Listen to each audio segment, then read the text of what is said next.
right, ladies and gentlemen, boys and girls, children of all ages, welcome back to another episode of Talkin Top Tier. I'm your host, always doing the most. They call me Tone the Boss. And as always, I got a very special guest for y'all. Today, I'm very excited to bring this guy on. It's somebody that not only have I believed in since the beginning, we've been working together for, it been about a year, about 2 years now, for a hot second. And I'm just seeing this guy excel and grow and really make a name for himself. And it's everything that we said was going to happen. And he's really grinding, really working. Ladies and gentlemen, make some noise for 3J. Yes, sir. How you feeling, big dog? Man, I'm feeling great. That's quite the introduction. Yeah, the crowd was going wild. Did you hear that? Yeah, I love a good crowd. Absolutely. All right, man. So I know you pretty well, but this interview will be like your first official interview. So I want to give everybody an introduction of who you are, where you come from, and talk about some significant moments in your career and where you're going. So let's start from the beginning. Yeah, man. So, I am from Cedar Rapids. Well, I was born, in Davenport, raised, and, I grew up for a while in the system. My mother and my father both struggle with crack addiction and alcohol addiction. And, I got put in the system pretty young, pushed around. The system, like adoption agency or foster care? Yeah. Okay. Yeah, I was in Mado Ward of the State. My mom had to sign her rights away and then moved down to Georgia. At this time, I didn't know she was getting clean, but I didn't know this. So, yeah, she thought that she could, come back and find us, but she didn't realize that she signed a closed adoption. Okay. So, yeah, she's also, her story is kind of being a victim of, just kind of the system and not really having the help that she needed to grow up and understand things. So she didn't really understand what she was signing and was basically signed and then thought she could see us come back and then couldn't. And so she couldn't find us. And so we bounced around the system for a while. I was in several different foster placements. Not great stuff happened while I was there. And then I was in Tanager's Place here in Cedar Rapids, which is a boys group home. And then I was also in Four Oaks. And then that was when I met my first grade reading teacher, who ended up adopting me because she had been trying to have kids and just wasn't working out for them, and it was just kind of like a fate, destiny, God, whatever you call it, put us on the right path, and they adopted me and took me in, and so there was a lot that that is that who you're with today? Yeah. Okay. So yeah, I'm adopted and have been raised by the same family since I was 7. Wow. So I was in the system from about 4, 5 to 7. And I was in a lot of different homes in that time. Me and my brother were together, but then he got adopted before me. And the government actually suggested that we be separated because our behavior. And so they actually suggested to split us up, which made me worse. Right. And I was older than him, so it took longer for me to get adopted because I was more of a problem. So, damn, that's deep. I didn't know all that. So I'm learning stuff as well. Okay, so now you're with that same family. Were you able to get back in contact with your brother, or Yeah. So a couple of years ago, actually, it was maybe 2 weeks after I had my daughter. So 4 or 5 years ago now, I randomly tried again to find them. Yeah. And went off a couple random clues I had, and social media, the age of that, I actually ended up finding my mom. Yeah. And my brother. First I found my mom and got in contact with her, and I found out that she had basically, her story went where she went home back to Georgia and got clean. Okay. And with a man, they were together, they found Jesus and got clean together. Nice. And had been clean ever since, and she had been looking for us, but we obviously had name changes and stuff. And my brother, he got a full name change. Mine was just a last name. And so it was where she couldn't find us, but I'm better with technology, being younger, so I found her and I found my brother, and then found started getting to know that side of the family. And I actually lived with my mom for a little bit in Georgia for a while, and then I found my dad's side of the family too, which is all of my black side of the family. Okay. And so I literally now know basically all sides of my family. Nice. Man, that is tough. I don't want to get into tough right away, so Yeah. we'll get there for sure. Definitely. And this helps me understand a lot about you as well. So, but damn, okay. Yeah. All right, so yeah, so Cedar Rapids, is that where you basically were raised? Yeah. Cedar Rapids is where I was for the majority of my life, like pretty much all of it. Was How did music come into your life? So it started through actually like acting and stuff first, because so my dad, like my adoptive father, he is he works as a high school teacher, and he works at Cedar Rapids School, and he is like a technical theater director, or he was at the time, so he was in charge of building all the sets. Yeah.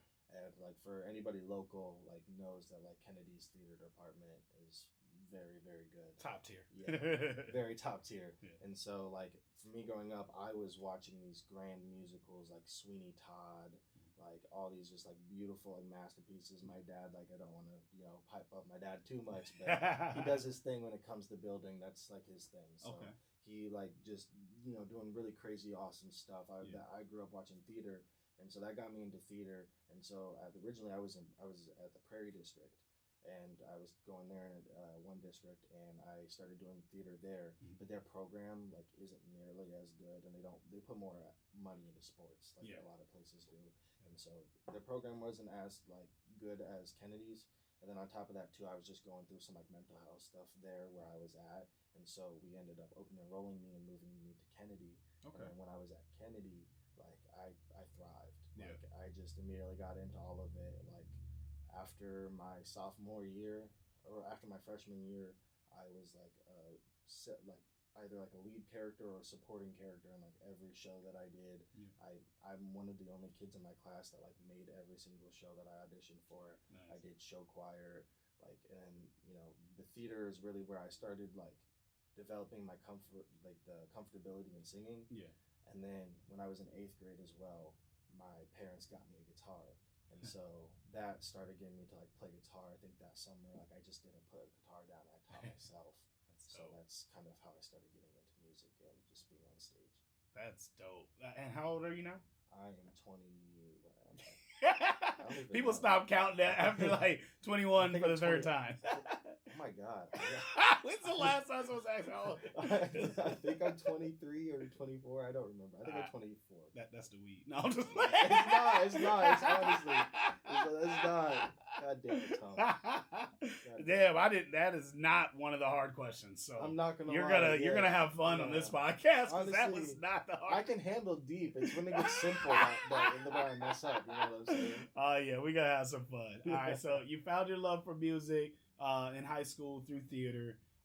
When did you first start recording? What got you to the recording artist? So I've always started writing songs. Like I was writing songs from 8th grade to my senior year because they had this guitar club, and this guitar club like had this teacher that I was like really, really fond of who ended up passing away. But his name was Mr. Neese, and he was just like very supportive. He would do these open mics during school lunches, like one Friday a month, and he was like really supportive and let people rap and stuff. And so like I got into doing that, and that got me more comfortable singing my own songs and writing more songs. Okay. But then when I started recording music was when I got out of high school, and I didn't start with like my acoustic stuff, like because I was honestly kind of more scared of that stuff. It was a little bit more like my intimate songwriting. Yeah. I had a friend who was like already big into like making beats and putting songs out, and him and my other friend, like probably my two best friends at the time, and one of them is still my best friend to this day. Yeah. They like started like rapping, and that was their thing in like high school and early into like the earlier years of adulthood. And so then I started rapping with them, and that's how I started like putting stuff out on like SoundCloud and stuff. And then I took a big break from it, but like that's how I started. So yeah, now we'll get a little bit deeper because with the rap and then your upbringing with it being Cedar Rapids, and then are both your adoptive parents white? Yeah. So both my adoptive parents are white, and so it's actually like kind of like a weird, like kind of funny story. Like so. Like they don't really like they have like one I think like black friend like really and he is everybody gets one. Yeah, and he's a great guy, but like he is like he's a country guy, so he's not necessarily like your standard definition of like black. Yeah. So like I didn't really like get like I wasn't around a lot of black people Mhm. like just growing up, like because just I just wasn't. Yeah. But then like I also like from like I found out I was black, and then like I didn't necessarily find out I was black, but you know what I'm saying. Like I started realizing I was black, and like other you start to get to school where you're like having to like cross bubbles about what race you are and all Yeah. this stuff, and so kids like talk about it and stuff, and like I'm crossing black because like my like I've been told I'm black, or like at the time they didn't have like two or more races. It was just Right. black or white. Yeah. And so like I didn't really know which one to pick, but then like I'm also being told by my parents I can't have certain haircuts because my hair is black and it doesn't work that way. And so like I'm stuck not knowing what to pick.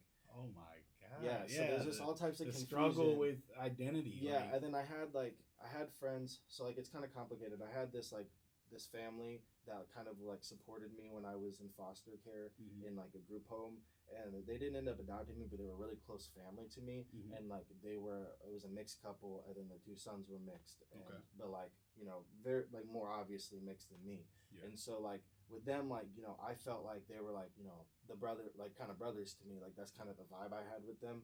And then like then I'm starting to get like questioned at school. People are telling me like I can't say I'm black, like I have to say I'm mixed, but then like they're not saying they're mixed and they're mixed, and I know that, and so it's just throwing me off in all these different ways. So a couple of my best friends, all my best friends are mixed. They're from Cedar Rapids, or Tevin's from East St. Louis, but I've always wanted to talk to a mixed person, have these serious conversations, like, because they only tend to identify as black. They don't go out, hey, I'm mixed. And I think I've seen Tevin defend his white side here and there, but very rarely. It's always, he acknowledged himself. He just identifies mentally just as Black Chuck, for real. Like, he's damn near racist against white people. I'm like, dude, your mom helped raise me. Like, she's a white woman that I like highly respect.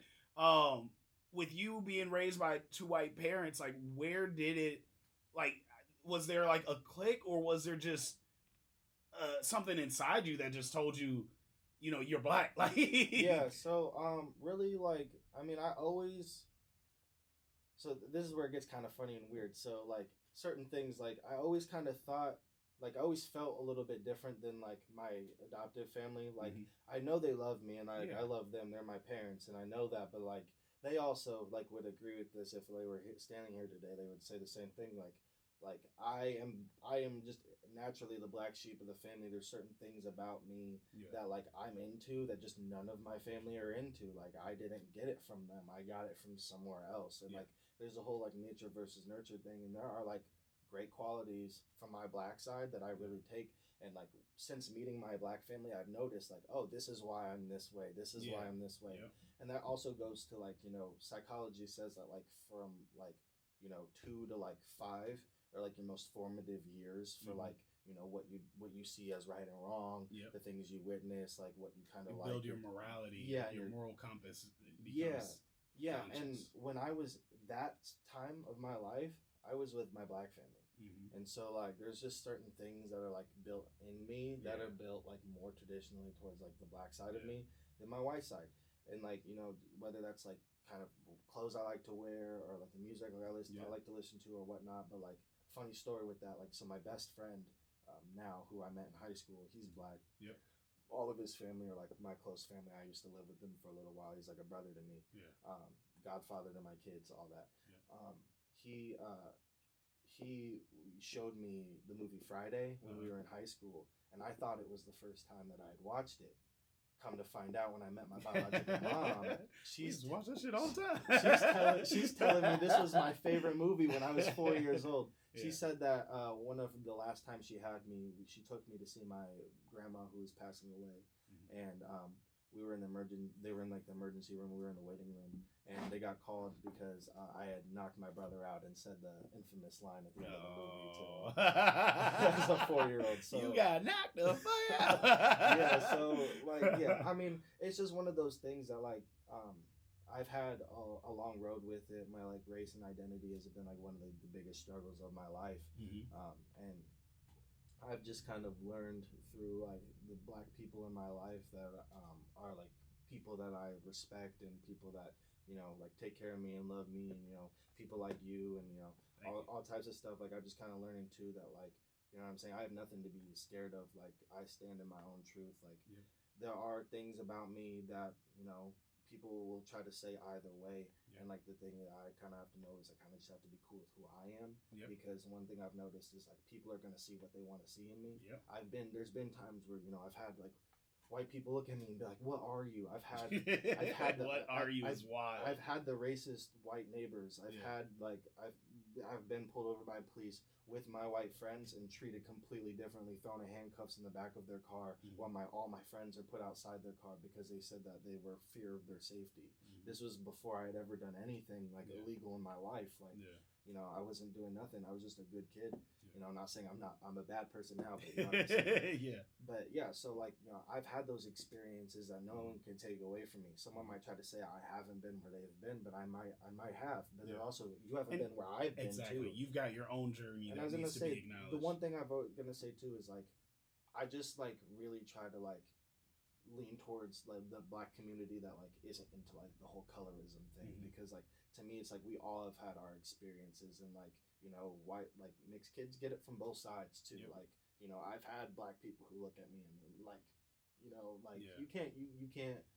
you can't say this, you can't say that, you can't even say you're black, like all this kind of stuff. Well, let's get into a little bit of that. Well, let's get into all of it. I was gonna tell a quick thing about colorism. Like I didn't understand colorism, and I think part of my experience with it is like when I was in Chicago, it's like I've always been a nerd. And I just knew it. Obviously, everybody wants to be accepted by other people. But, like, I did not fit in with the Chicago kid. Me liking comic books, Power Rangers, all that stuff, drawing all the time. That's not what they were into. The schools I went to, them kids were GD at age 4. Like, at birth, they're throwing up gang signs. My family kept me away from that and kept me pretty much indoors and concealed. But I had to adapt. I had to fight more than the average person when like everybody there is already a fighter, and I had to fight more because I was different. When I got to Iowa, I was the only black person in my class. I started in Washington, Iowa. So I went from all black kids and never seeing a white person to moving to Iowa and being the only black kid. And obviously a different experience there. But when I got to Cedar Rapids, again, I still was probably, like me and my boy Zaya were like the only two full black kids that I was ever around, and all my best friends outside of that were all mixed. But they would, and I didn't even take it offensive back then, but they would make the dark skin jokes, and you just laugh about it. But then I would say those same jokes to my sister, who's a little bit darker than me, and it would hurt her. But for me, it was funny. We always cracked jokes and stuff, and it just didn't bother me. And like I just found the beauty in not only my skin, but just who I am. Like, I love how I look. At a younger age, I did, if I was a little more light-skinned, if I was this, that, and the third, my life would be different. But I'm so grateful for how my life is, and I'm so grateful for my journey, and that I do get a different experience and I get to see so many different people's experiences from different lights. But I didn't understand colorism until, like I said, I was having these jokes with my sister, and finding out that it was actually hurting her feelings, calling her darky and stuff like that, when I've just learned to embrace it and just love who I am, because me and all my friends were so different, and we all just found that. And we also helped raise each other. I didn't meet my father till I was like 26, and then I didn't find out that I even had brothers till then, and then I got to meet my brothers. So we're just now connecting in the last 10 years of my life, and it's been amazing. It's like a restart in life.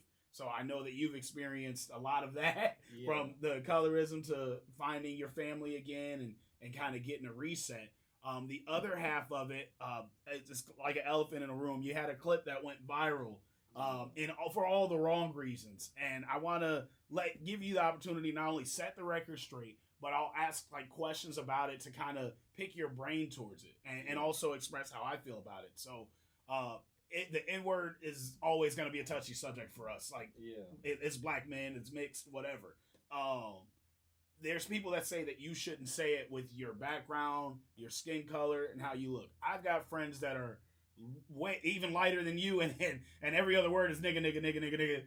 And they're raised by either just their moms, which were white, and it's tough. Like I'm at this point where I almost avoid the word for myself just because I do still get uncomfortable if a white person, well, not uncomfortable, I get angry, and things will happen when a white person says it and they shouldn't.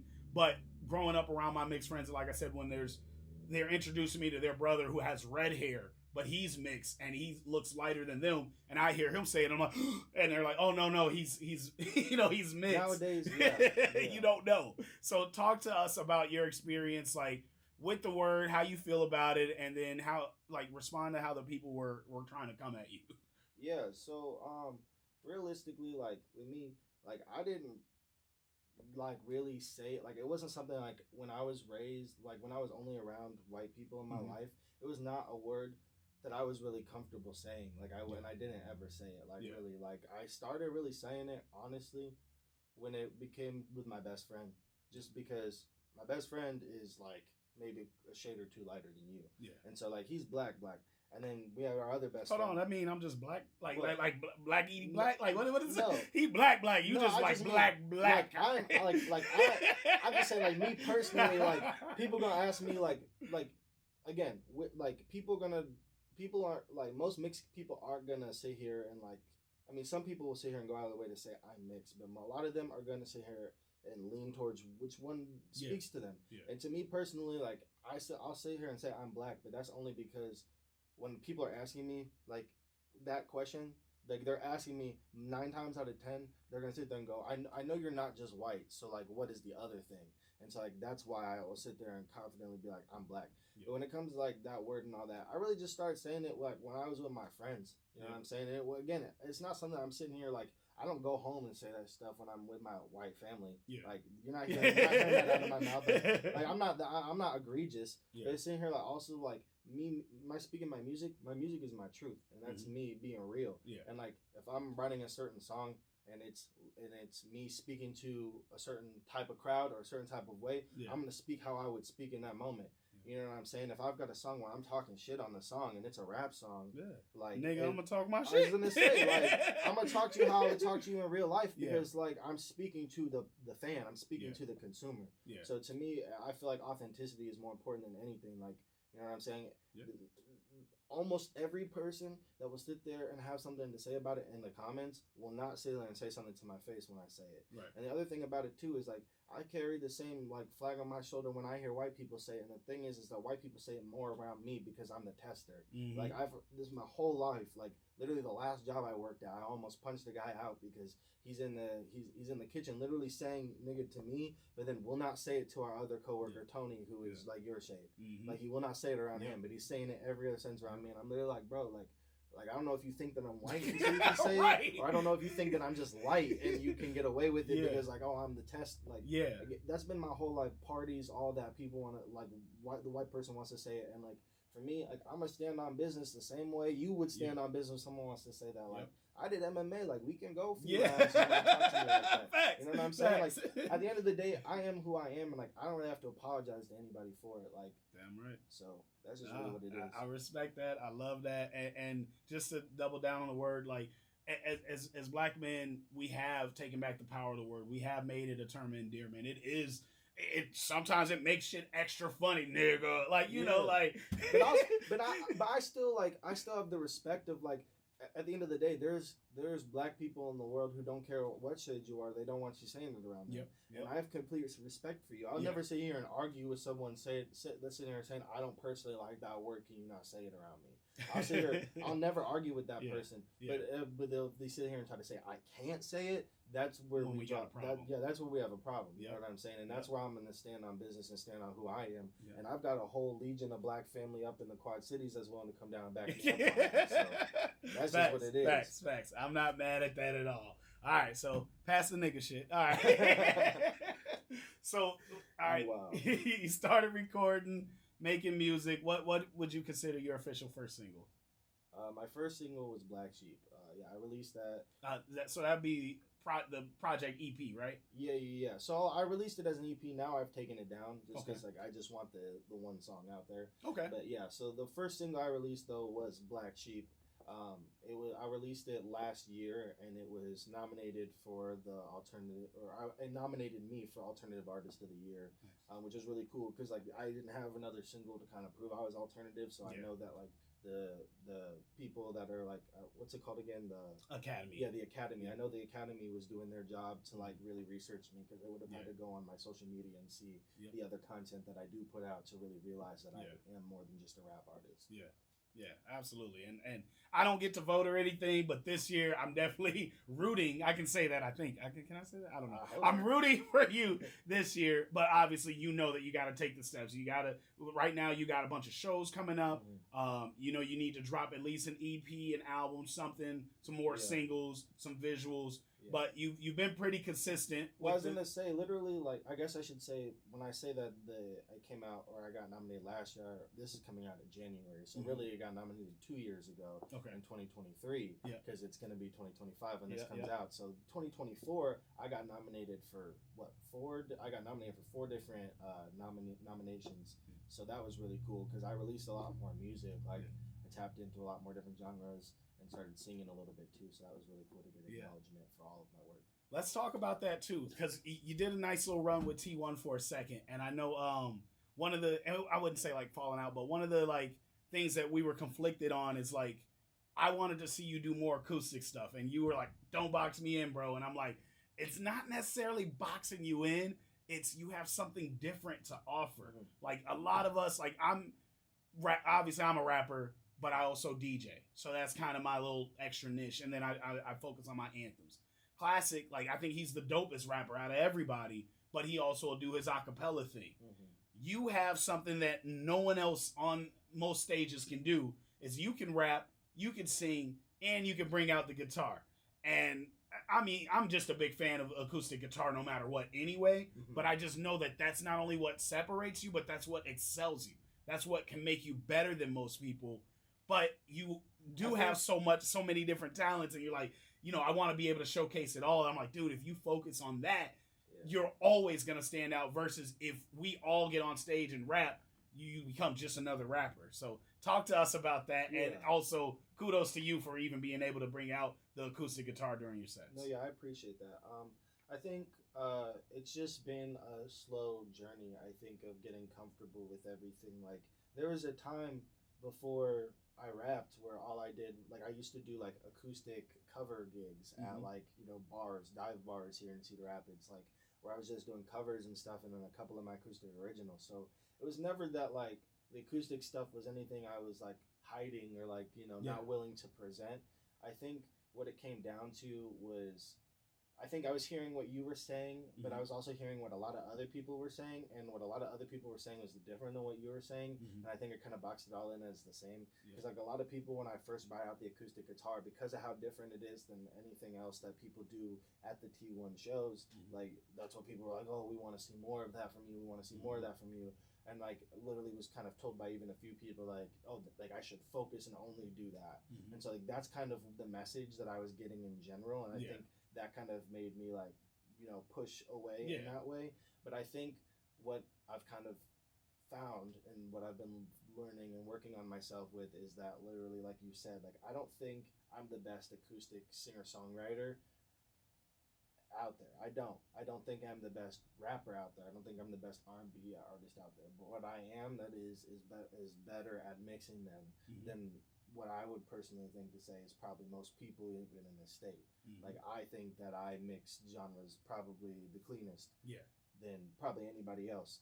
And for me, like that's what sets me apart. The fact that people can get a different vibe. I can confidently do a set. If I do a set of like 20, 30 minutes, I can confidently do a set and say that like every person in there will fuck with at least one song. Yeah. Because like you may not like my rap stuff, but if I pull out the guitar and do, you know, an acoustic singer-songwriter John Mayer vibe, you're rocking with that. But oh, if you didn't like that, then you like my R&B song. And if you didn't like that, then I've got some lyrical, just straight up hip hop shit for you too. Like, I can really do it all. And I think, you know, I think that's, like you said, what sets me apart and what I've like learned to lean into. And since doing so, I've found a lot more success. That's dope. That's dope. I'm happy to hear that. And yeah, a lot of times, like I'll advise something, even when I'm like your direct manager or anybody's manager, like I'll advise something, but me telling you often isn't the best way for you to learn. So I'll say it like once or twice and like really strongly suggest something, but I'm never gonna force you like you have to do it this way. I'm your set needs to be this, this, that. Like no, do your set, but I think you'll get a better response. And even if you don't get the best response now, you're still every show, whether it's 5 or 100 people, is a practice. Is something you should be building upon to get better, to find out what works, find out what didn't work. I remember one show we did at Ideal. The guitar wasn't tuned, and I was like, all right, it's cool. He's interacting, he's talking. And then, like, after the second song, you start talking again. I'm like, bro, all right, no more talking. Like, no, you just figure it out. And I think, but there was nothing wrong with that, and yet it was something that was needed. Like, you needed to talk too much to know how to, all right, don't talk as much. Like, we didn't know it was an issue till you had an opportunity to go. I would say too, like, to go along with that, like, the last show that we did together, this past one here for the Christmas, the Christmas donations to get in, like that show, I would say, like, I felt my confidence was at an all-time high, as it should have been. And I was doing songs that I hadn't performed before. I was doing, a song. The first time I performed in front of a lot of people, I've done it one other time, but the first time I really performed and went after a song that I recorded all in my basement and put out. So like not through a studio or anything. So, and I got great responses from all of it, and so that was really I'm starting to really feel comfortable finding my stride, and also just like learning to just like relax. Like I'm starting to really get into shows. Like someone asked me with one of the shows I have coming up, someone asked me, "You have any nerves for this show?" Because I have a bigger show coming up. I know we'll talk about it soon, but. Like, people ask me, "You have any nerves for it?" And I'm like, honestly, no. Like this, I'm just doing my shit. Like this is what I do. This is me. But if they would have asked you show 1, show 2 2 years ago, my palms would have been a little bit sweaty. I'm not gonna lie. Might have been a little spaghetti on your sweater already. honestly, but like I think that's one thing. Like even when I took my like step away from like T1 and even just making music for a while, then I got back into like just like working with you just on like more of like a collaborative friend level too. Like you still like believed in me so much, but I think one thing that I saw from you that I didn't see from you when we first met was that like you saw the vision I was trying to present. I think more when I came back and showed you those songs I'd been working on. And like, cause I really like was like learning like, okay, just like be comfortable. You can sing and rap on the same song. Like, and like that's something too that like not a lot of artists are doing. And like again, now I'm finding a lot more success because I'm just willing to go into it more free spirited, knowing that like I am good. And I'm not like in fear of that. Well, management puts a lot of pressure on people because a lot of times it's us telling you switch everything that you need to do. This is the way you need to do it. It's us. Hey, we got this, and this right away. It's a lot of pressure, and not only is that a lot to handle for anybody, but it's a transition. And sometimes, like we can give you information that you can't. No one should be able to process everything right away and adapt and change instantly. And we can go into relationships with that. But as far as like music and like. It's just necessary sometimes to take that break and make sure it comes naturally and make sure you're comfortable with it, or make sure you heard all the information and instead of trying to process it instantly, you take some time away and slowly process it at your pace or adapt it to what works for you. But a lot of people expect a quick transition, and that's where I want to talk about relationships a little bit. I just got out of a relationship because I can't change and turn off like Tone the Boss. Like it's 24/7. I'm always working. There's always stuff going on in my head. The last week I've been up till 5 or 6 a.m. and I'm either writing, designing, planning, and like my creative juices are flowing. But when I was with my girl, she's like, just come to bed. And I'm like, I'm not even tired. Now it's the time for me to do this. Or like Thanksgiving, she's like, why are you in your phone? It's a holiday. And I'm like, this is the day that everybody's down. This is the day that I can work harder. This is the day I can reach more people and make a bigger impact. So to you, a holiday is a day off of work. For me, a holiday is a day to work harder. And that's hard for people to understand. And then I'm like, I'm always, I can do better. I've dealing with these pretty much split personalities and whatnot that I have to adapt to certain situations. And I always want to be better than I was the previous day. Like every day is an opportunity to be better than what you were. We will make mistakes. We do have to grow. We have to learn and we have to adapt. And a lot of people expect that right away, and that it's just not possible. Well, people want to crap on you too for it until you're successful, because that's the other thing about it too, is like you look at it like from the standpoint of like the most successful people in the world, like that's what they're doing. They're working on holidays. They're up, getting 4 hours of sleep, if that sometimes. Like they're putting in the long hours. They're sacrificing, and that's one of the big things that like you have. Like if you have big dreams, like it comes with big sacrifices. It comes with workarounds. It comes with you have a family, but you gotta like find a way to be a family man within it. And like that's something that I do take a lot of like inspiration from you. Seeing you and your daughter, and like seeing how hard you grind. Just to be able to like spend time with them, but also to like make moments where you can share your music with them and share that with them. Like that's so dope to me. Thank you. And so I really think that's something that should be Thank applauded. you. Thank you. I appreciate that. Yeah. What are some like relationship struggles you've had with not only your life, your past, but like with identity and stuff? How has that hurt you in a relationship? I know you got 2 kids now, right? So what's your relationships like? Yeah. So honestly, I think everything that I've been through has like complicated my love life. I think as everyone else, I think when it comes to like relationships in that aspect, like I wasn't really shown necessarily like from like birth like the healthiest stuff. Like my mom, like my biological mom, like she has plates in her face from getting her face smashed by a guy while we were here in Cedar Rapids, and like I remember that. Like I have a lot of like mental health illnesses like PTSD, depression, anxiety, bipolar, a lot of stuff that I struggle with from things that I've seen. Like there's certain streets in Cedar Rapids that I don't like to drive by because like I remember some really messed up stuff happening there. And I think some of that stuff really like transferred over into like my relationships and stuff. Like one, I've always had that like innate need to like be loved by somebody. Because well, I mean, we all do as humans, but like just especially me, because I've always felt like that lacking. Like there's been times I know my adopted parents love me, but there's been times that like even since being an adult, coming more into like myself and who I am and my differences with them, there's been times where I'm like, yes, I know you guys love me, but do you love me for me, like fully me? There's been struggles with that. But I think we're all figuring it out. I'm with someone now who is absolutely amazing to me and to both my kids. Yeah, she's really great. She's been put through the ringer per se through some of the BS that comes with being with someone who has 2 different kids with 2 different moms. But she's been everything I could ask for and more. And honestly, like whatever success that I accumulate after this, like regardless of where our relationship goes, I owe a huge portion of it to her. Well, it's something else that I love, and I think we both had this where like our baby mamas, even when we're not with them, have come to support, come to our events and show some kind of support or love for what we do. Like I don't think it's necessarily a lack of believing the dream all the time. Sometimes it's just the person that we have to become in order to make the dream happen. Sometimes a relationship isn't going to be our number 1 priority.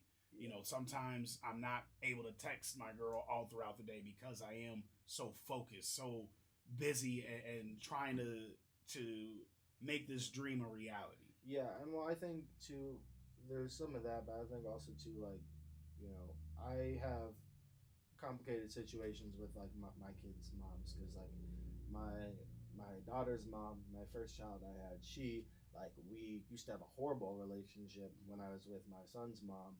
And like she was just like very like hard to get along with and stuff. But now with the girl that I'm with now, she's great and like really nice and like is really like grown up in that sense.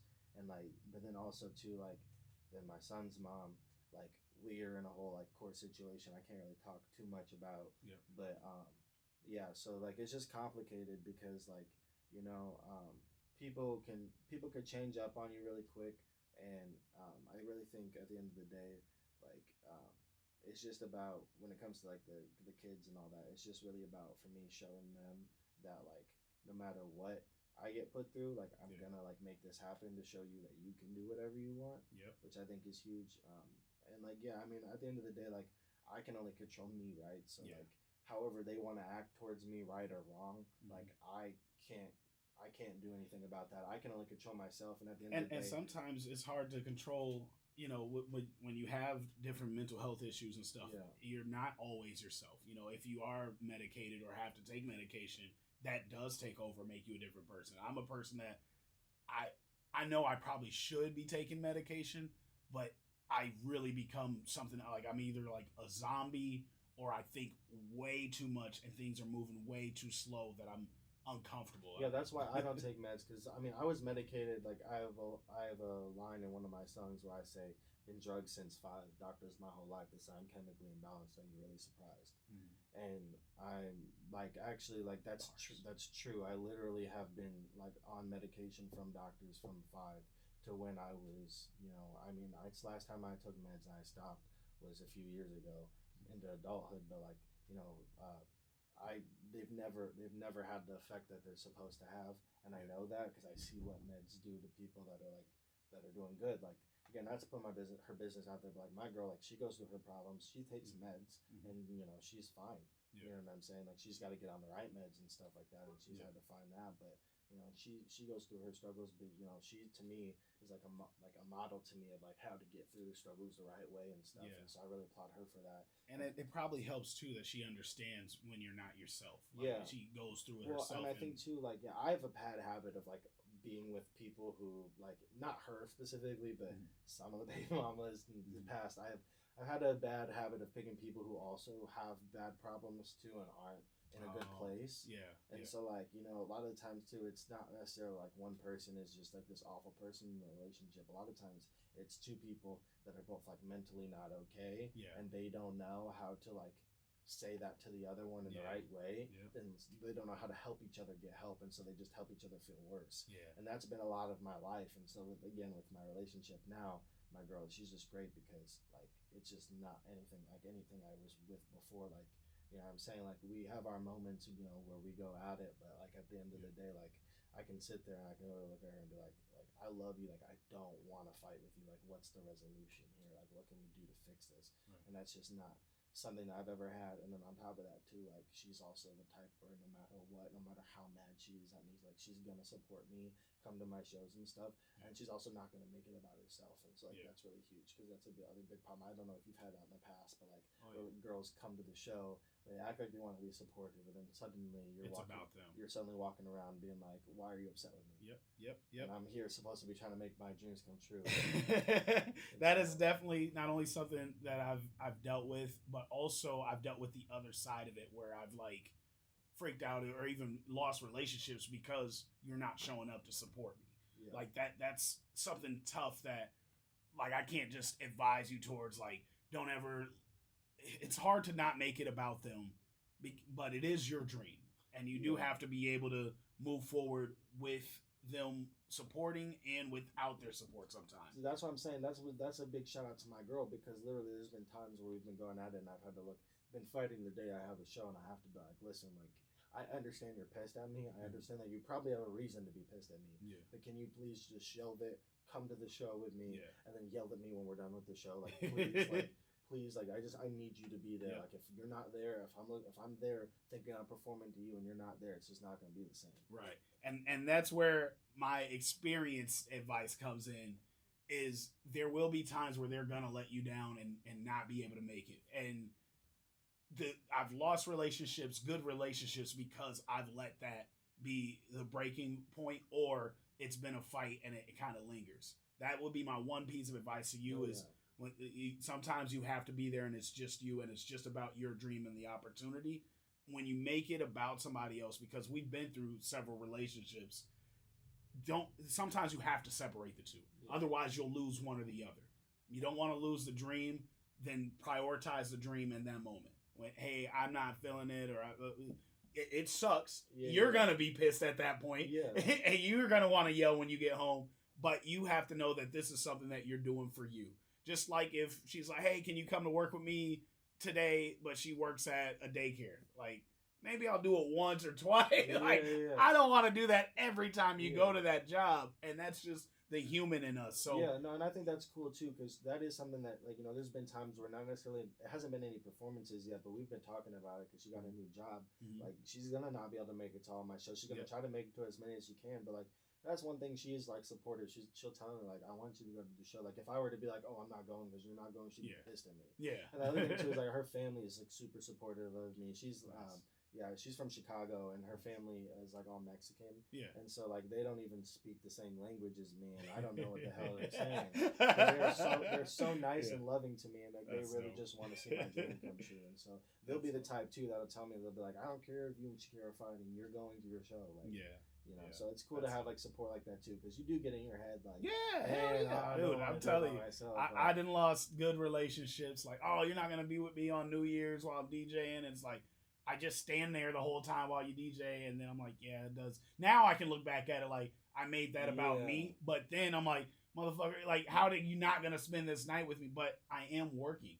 This is my dream. It's not theirs if they don't want it to be. There's going to be times where they want to be there to support you, but that's their choice. Exactly. The same way it was your choice to take the gig. Yep. And so, that's a good point. And I learned that the very hard way. I've lost more than I've gained from learning that, but sometimes that's how you have to learn. You have to go through it, go through a bad, and lose something good in order to appreciate it when it comes back around. So my advice to you is like, just learn from me. Don't go through it yourself. That's one thing I've always been trying to think about too with like having kids and stuff. I'm like, realistically, like if me and my girl get married, I don't know exactly how like laws work and stuff with like stepkids, but I'm pretty sure like she'd be able to like have the time that I'm supposed to be with the kids. Like if I'm famous and on the road or whatever, like she would be the one taking care of them in my time. Yeah. And so like it's remembering that too. Like what's the end goal? If the end goal is something where it's like I'm not going to be able to see you every day anyway. You have to be willing to do that now because you got to live your dream now. Yep. We had an opportunity, and we were in a group. It was like 5 of us, but we had an opportunity to pay to tour with Drake when he was first starting, so he wasn't the big superstar. And the girl I was with at the time told me, if you do that, we're done. And I chose the girl, which is actually pretty bogus because we were a group and we all had the money to throw in, and our lives would have been different had we done that. I mean, we knew Drake was blowing. Obviously, we didn't know he'd be the star that he is today, but we knew he was on the rise, and I chose the girl. And at the end of the day, if she loved me, she would have stayed. 100%. That's the other thing too. Is like you might if she's the right one, you guys might not get along and agree in that moment. But at the end of the day, if you did in your heart what was best for you, if they truly love you and want what's best for you, they might be mad at you, but it'll fade and they'll forgive. Yep, absolutely. We talked a little bit about kids. I know I try to involve my daughter, Naya, in most of my music. Now Nova is coming back around, which is really great for me.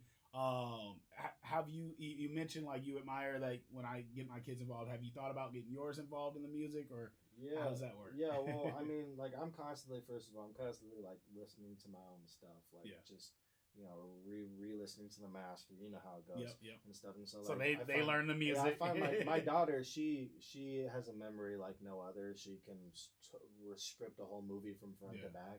And so she remembers like all my songs, and she used to say she used to be like, I like your rhythms. Yeah, is what she would say. But like she'll ask me to play certain songs for her like on my guitar, like, and she listens to she listens to a wide range of music, I think, from me and her mom. So I think she's exposed to enough where it's like nothing's like crazy. I mean, I don't really have any like insane things some that I really like sing about or rap about. So. Nothing more than the normal like pop music or radio hit. So I struggle with that a lot. Like for a while, I was literally pissing my my ex's kids off because they'd be like Kids Bop all the time or like Disney songs, and they're like they don't want to hear that. And I felt like I was trying to protect them, but they're exposed to so much already. To it anyway, and you want to be able to have the control of it. I know what I'm saying. I'd rather a conversation with them. If there's, because my daughter is so smart. Like we and her, like speaking of the whole race stuff, we've just started. She's light skinned like me too, but her mom is like mixed but darker than me. Yeah. Like we've gotten into I've gotten into conversations with her. She's starting to ask about her skin color and stuff. So like I know there'll be time where she might ask a question about a song or what's this mean, or start singing something where I have to tell her, hey, don't sing that. That's a bad word. You don't say that.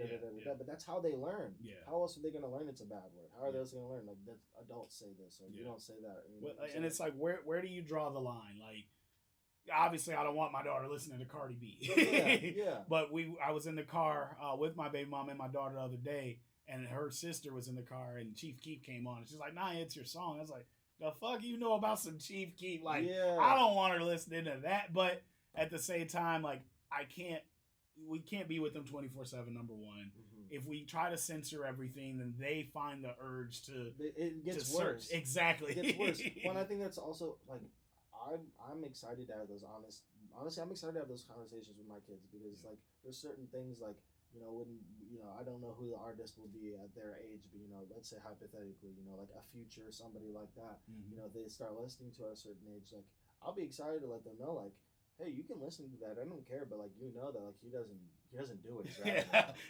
That's one thing that actually pissed me off all the way about Future is like when he spoke up like, oh, I don't do none of that. I don't smoke, drink, or do lean, and I'm like, well, your song is Molly Percocet. Like you were teaching these kids, Molly Percocet is the way to go. No, at the end of the day, like one of my biggest inspirations, like one of my biggest artists I really love is Russ, and like he talks about that a lot. Like what your brand is and what you like post, like what you're saying to these kids like matters and stuff. And that's one thing that like I'm big on. Like I can confidently say any song that I make, I will never put something in there that I don't know about. Yeah. Like if I'm talking about driving something nice, it's that I want to drive something nice. I don't drive anything nice right now. Like I'm as real as it gets. Yeah. Authenticity is what sells. It's not flashy stuff. It's just being yourself. Yeah. At the end of the day, I'm a regular ass person. Yeah. I'm broke. That's just how it is. But like, you know what I'm saying? I'm grinding for something. I have something that I'm trying to prove. And at the end of the day, me saying that we'll be able to clip this and put this, 5-10 years down the road, and I'll be able to look at that and just smile. Yeah. And just say, I told you all. You know what I'm saying? We know what's up. Absolutely. All right, man. Let's talk a little bit more about the music and what you got coming up. Yeah. So right now, how many songs do you have out? Right now I think it's 7. Okay. I'd say it's 7. Are you working on an album, an EP, or what's your goals? No, right now I'm just kind of doing the Russ method, just releasing singles. Okay. Like, that's kind of just been my goal right now because at the end of the day, like there's just the whole statistic of like majority of the time you release an album and you're like a newer artist, you don't really have a fan base yet. Yeah. Like really they only listen to the first couple songs. Yeah. And so I don't really want to like waste good music on putting it out there then people aren't gonna like listen to and absorb. At the end of the day, I'm just trying to like stockpile as much music as possible. Yeah. Like that's not to say I won't be working on my album for when something blows, but I'm just trying a different method because right now I've kind of realized that it's like quantity of good music and good content. Really like what I really love about watching your content is something somebody else that we're a fan of is Fresco Trey. Yeah. And he has done maybe the same. He's got like 100 songs out. But he will do the same 3 songs so many different ways that like it's like, dude, it's already a good song and it's already stuck in my head. But new audiences and new fans are being reintroduced to him just doing that same song but an acoustic version, performing it on a rooftop, performing it in a living room, or doing it in front of this monumental figure in this city. And I'm seeing you do more and more content like that. Talk about like a couple of your inspirations. You mentioned Russ. Yeah. Russ is a big one. Just being a DIYer. Like eventually, I just moved into the house that my girl owns. Okay. And so like I've got a room that I'm converting into a studio. Nice. So eventually, the goal is to be able to do everything there. I've been like while I record here at the Soundbox because like I'm not quite there my mixing mastering quality that I'd like. Mm-hmm. I'm still practicing at home, so I'm like getting there. So like Russ is a huge one. There's this guy named Anela Harem who I really really like. He's kind of blew up off TikTok. He's this like white boy that does like it's like alt pop mixed with rap. It's really good. And then this guy named Honest Ave has like been a really big inspiration of mine, and he kind of started off as this TikTok viral sensation of making these like broke boyfriend videos, where he's just like pretending, just to be like just making fun of people and how like boyfriends act, like bummy boyfriends. Yeah. And that blew him up, and then he would release his music with it, and then like he's got like an acoustic hip hop sound kind of similar to mine, so I've been a huge fan of him, and so like watching his stuff and what he does is just really cool. Because the other thing too is like he vlogs and shows everything he does, and like there was this video that he did that really inspired me where he was talking about his label about releasing a video and then or releasing a song, but they're like, we want a music video with it, so you have to hold off on your release. And he's like, well, I've got my boys with me, we'll just shoot a video tonight and send it to you. And they're like, yeah, we don't know. And they're like, well, just wait, let's send you the video, and then if you don't like it, we can hold off. Yeah. They sent it, and it was freaking fire. It's so dope. That's fire. It's so dope. And so it's just like learning that kind of stuff. Like that's the goal for me is eventually, like, you know what I'm saying? Same way as you, like, build it up all from the ground. Like I'm learning from all of you guys. Like even though I'm not officially 2-1, like I still feel part of the family. Like you're still throwing me shows, throwing me opportunities, and like I'm learning off of you. Tevin has been a huge support to me. I'm learning off of Tevin. Like I'm eventually gonna want to get to that point where like I'm building my own shows, where I'm designing it myself. Like I'm starting to diversify and just kind of realize that like everything I can do, like everything that I want done, I could have already had if I just started doing it myself and done it sooner. And so I'm just getting my ass to work. And the thing too is it's never too late. Don't feel like you missed out because you didn't start sooner. It's better that you had the experiences that you had and you're still learning and observing and absorbing all that information. So when you do it, it is the right time. You're not any farther behind than anybody. Like you can start doing your own shows tomorrow and get right to where I'm at, or even generate more revenue or have more success. So don't think that you missed out on anything, but definitely take the time to appreciate this time in your career. Yeah, because I was gonna say that's one thing about me that I feel like I benefit from is like I'm not like a lot of other artists that like are local. I feel like local artists have a lot of time big egos, have a hard time like accepting that they can learn from other people. Yeah, like I have the confidence of a superstar. Like I know I'm good enough to be the next Russ. Like I know that confidently. I'm not worried about anybody's opinion on that. What I'm worried about is like, can I learn from you? Can I absorb from you? Can you help me get where I want to go? Can I help you get where you want to go? Yeah. And so I feel like that's something that holds a lot of artists back. That's dope. That's dope. And that's how it should be. Like I mentioned Fresco Trey, and I think he's like probably like 10 years younger than me. And I'm learning so much stuff about the industry from him. He's somebody I can text or hit up at any time, and you know we've got the record. But I watch him. I watch Russ. I watch a guy, Lil Russell. I don't know if you're familiar. Yes, I love Lil Russell. I forgot about him. Yep. Yes, huge fan. We actually just got a song together. So that's fucking sick because he's awesome. Because you can hit him up straight at the source. Yeah. I've thought about it too. You definitely should. It's definitely worth it, and just to learn from him. But I also wanted him familiar with me and what I'm doing. So it's like, collaboration is key, you know, no matter what, as long as we're collaborating. Like it doesn't need to be a contract or under T1 or whatnot. I want to always collaborate with you. Like I mentioned before we started rolling, like you've got, I won't say haters, but you've got people that have reached out to me like you shouldn't work with him because of A and because of B, and you shouldn't put him on this show or something. And I'm like, if you're reaching out because you want to help somebody, the last thing that I should probably do is take an opportunity away from that person. Like, okay, well, you know, they have mental health issues and, you know, they do this, that, and the third. And I'm like, so you want me to stress that person out? You want me to, it sounds like you would like me to trigger an episode. And my thing is, the way I grew up, I had a lot of people not only turn their back on me, but also not give me a chance. Who am I to be that person to somebody else? You know, somebody that I want to be seen as like a mentor, somebody that I do want to help, and somebody that I can relate to, that I've had similar struggles. Like, why would I turn my back on that person? Why wouldn't I? Okay, that's your way of helping them, is taking something away from them. I don't learn from that. I learn from people giving to me. So if there's a chance that me giving him an opportunity or a platform to speak or a show to perform at or an artistic release, I think that's more helpful than me saying I'm not going to work with you anymore because of some actions that you took that I don't have the context for. Yeah, no, most definitely. Yeah, and I appreciate you saying that. Like, yeah, it's really hard because, like, specifically, like, you know, I can't really, like, again, I can't talk about certain things. And so it gets difficult because it's like the way that certain things, and you know this too, being a single father, like the way things can get portrayed and like twisted on dads, like I don't get to control the context of that story. You know what I'm saying? That story is just what people want to make that story. But at the end of the day, what I can say is that I have never been in trouble for, you know, ever doing anything to anybody. I have a perfectly clean criminal record. Never been arrested. I don't know how. I don't know how.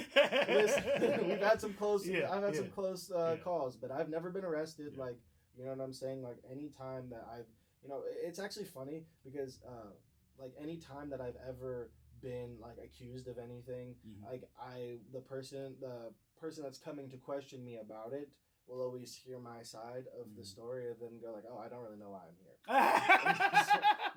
Yeah. So it's one of those things, but I also like I don't really have much to say on it because there's not much to say. Yeah. But at the end of the day, like I expect this stuff to come. Yeah. Like I've done things in my past that people can assume whatever they want about. They can assume what I'm talking about right now. Yep. That's up to them. I've done things in my past that I'm not proud of, but every single person has. Yeah. So that doesn't necessarily mean anything bad. All that I think that means is that I have room to grow and that I'm trying to grow. Every day I'm trying to be a better human being. Yep. Every day I'm trying to put my best foot forward. The people in my life that are actively there, they know that I would never do anything to, put my kids in any type of bad spot. Mm-hmm. They know I would never do anything to like make my kids feel unsafe. Yep. They know that I'm out here every day trying to be the best me that I can be. Yep. But yeah, shit gets hard. Life gets hard, man. Oh, like, right now I'm like working on like trying to be more of an advocate and be more open about my struggles because I feel like that's the way that I can control the narrative. Mm-hmm. Whereas like I can't necessarily sit here and like argue about specific situations, but I can sit here and talk to you about what it really looks like. Right. And I'm not afraid to. And like that's one thing that I do hear from a lot of people is that they say that like I wear my heart on my sleeve and I talk more about when I'm not okay than other people do. And something I'm kind of learning from is to not really shy away from that because I think that's another thing about me that makes me different than most artists and just most people. You may not be surprised, but a lot of family members reach out. You say too much on Facebook, and I'm like, I get the most support from the people on Facebook. Say I that get to more me all the support time. from these people that know my story from social media than I get from the people that do know my story behind closed doors. Well, and there's literally like there's certain things that like I won't say just because of like how they get twisted and stuff. Mm-hmm. But like I'm saying like lately I've been trying to think about music as an opportunity for me to like advocate for things that I don't hear advocated about. Yep. So like I'm really trying to like in my first song that I dropped, Black Sheep, like I'm really talking about what it's like to live with two different sides of you like that are completely drastically different. Yep. And the war that goes on in between like in that second verse I say don't be surprised if I pop off on some country shit, go into the stew and spit just like Jelly did. Like Jelly wrote, because I mean like that's just the reality of my situation. Like I'm two different sides of two different cultures and like that's who I am, and so I'm just learning not really to shy away about anything. And that's dope. Like the song we're working on right now, the I'm Split, like I think that's just something we both can relate to, and we have not only the split personalities, but the split obligations and, the split between your dreams, your family, your girl, and shows, and identity. The crowds that, we belong in. Like people say I code switch a lot, and I think that's a great thing, but it's definitely frowned upon in the Black community. And I'm like, the fact that I can walk into any room with any group of people and have a conversation about anything, like, that to me is a superpower. I don't know why. Well, that's literally like that's one of those things that I do. Like, there's things that as much as I have talked about how much like I take from my Black side, there's a lot that I do take away from my white side. Like, I am a decently well educated person. A lot of my family on my like Black side of the family isn't like there's a lot of struggles there. There's a lot of addictions, a lot of battles and stuff like that I was able to avoid. Like I smoke a little weed, but I didn't get into that at a young age. So I haven't been this person that's been addicted to weed my whole life. Like I smoke weed because I don't like to take medications and it makes me feel better. Yeah. If you don't like that, sorry, that's your problem. Right. But like, you know what I'm saying? I just feel like that is a blessing to be able to do. And like for me, like I said, like I finally gotten to a part where I'm not, like you said, I'm not afraid to walk into any room, whether it's full of a bunch of white people or a bunch of Black people, no matter how I feel personally comfortably, because I know that I can like win them over because I'm myself. Speaking of rooms you're going to be walking in, let's talk about the upcoming shows. Yes, sir. So we just got you to agree to the 12th, which is a play for pay show. Basically, it's a competition. The requirement is selling 10 tickets. But it's in order for you to basically show why you're different, show something that stands apart from, I'm hoping we have 20 artists, but at least 10 artists will be on the stage doing something different. There are going to be some people that come up there and they just rap. That's likely not going to win it. Mm-hmm. I think you provide something unique, different, and good. So I'm excited to have you on that show. And you got a show the night before, the January 11th. Yeah, with Tevin. Yeah, it's one of his Moco shows, so I'm really excited about. You've done one of those before. Yeah, I've done one. Yeah, he's been really great about just offering me any show I want. Yeah. He's just been really great mentor, big brother, especially in that R&B space too. I know he said that he's got a song for me too that we're gonna be working on soon.